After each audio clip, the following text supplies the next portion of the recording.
আসসালামু আলাইকুম। Hello viewers, সুপ্রিয় শিক্ষার্থী বন্ধুরা, আশা করি সবাই ভালো আছো। আজকে খুবই গুরুত্বপূর্ণ একটি আপডেট নিউজ নিয়ে হাজির হয়েছি, যে আপডেট নিউজের জন্য তোমরা দীর্ঘদিন অপেক্ষা করতেছিলে। আজকে আপডেট নিউজ হলো আমাদের বাংলাদেশের প্রধানমন্ত্রী শেখ হাসিনা ক্ষমতা থেকে পদত্যাগ করে পদত্যাগপত্র মহামান্য রাষ্ট্রপতির কাছে জমা দিয়ে তিনি এবং তার ছোটো বোন দেশ ত্যাগ করেছেন।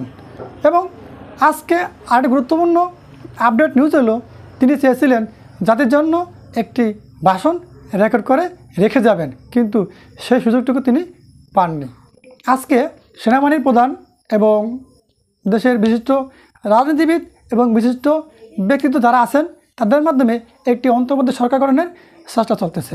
আশা করি ভালো একটি ফলাফল পাওয়া যাবে। তোমরা যারা এই দীর্ঘ আন্দোলনের নেতৃত্ব দিয়েছো এবং যারা এখনও আন্দোলনের সাথে জড়িত আছো, তোমরা সশরীরে ঘরে ফিরে যাও। এই দেশটা আমাদের, এই দেশের সম্পদ আমাদের রক্ষা করতে হবে। তাই তোমাদেরকে আর কিছু বলার নাই, সশরীরে ঘরে ফিরে যাও, দেশের সম্পদ রক্ষা করো, রাষ্ট্রীয় আইন মেনে চলো। সবাই ভালো থাকো, সুস্থ থাকো। দেখা হবে পরবর্তীতে অনেক নতুন আপডেট ভিডিওতে। আজকে পর্যন্তই, আল্লাহ হাফেজ।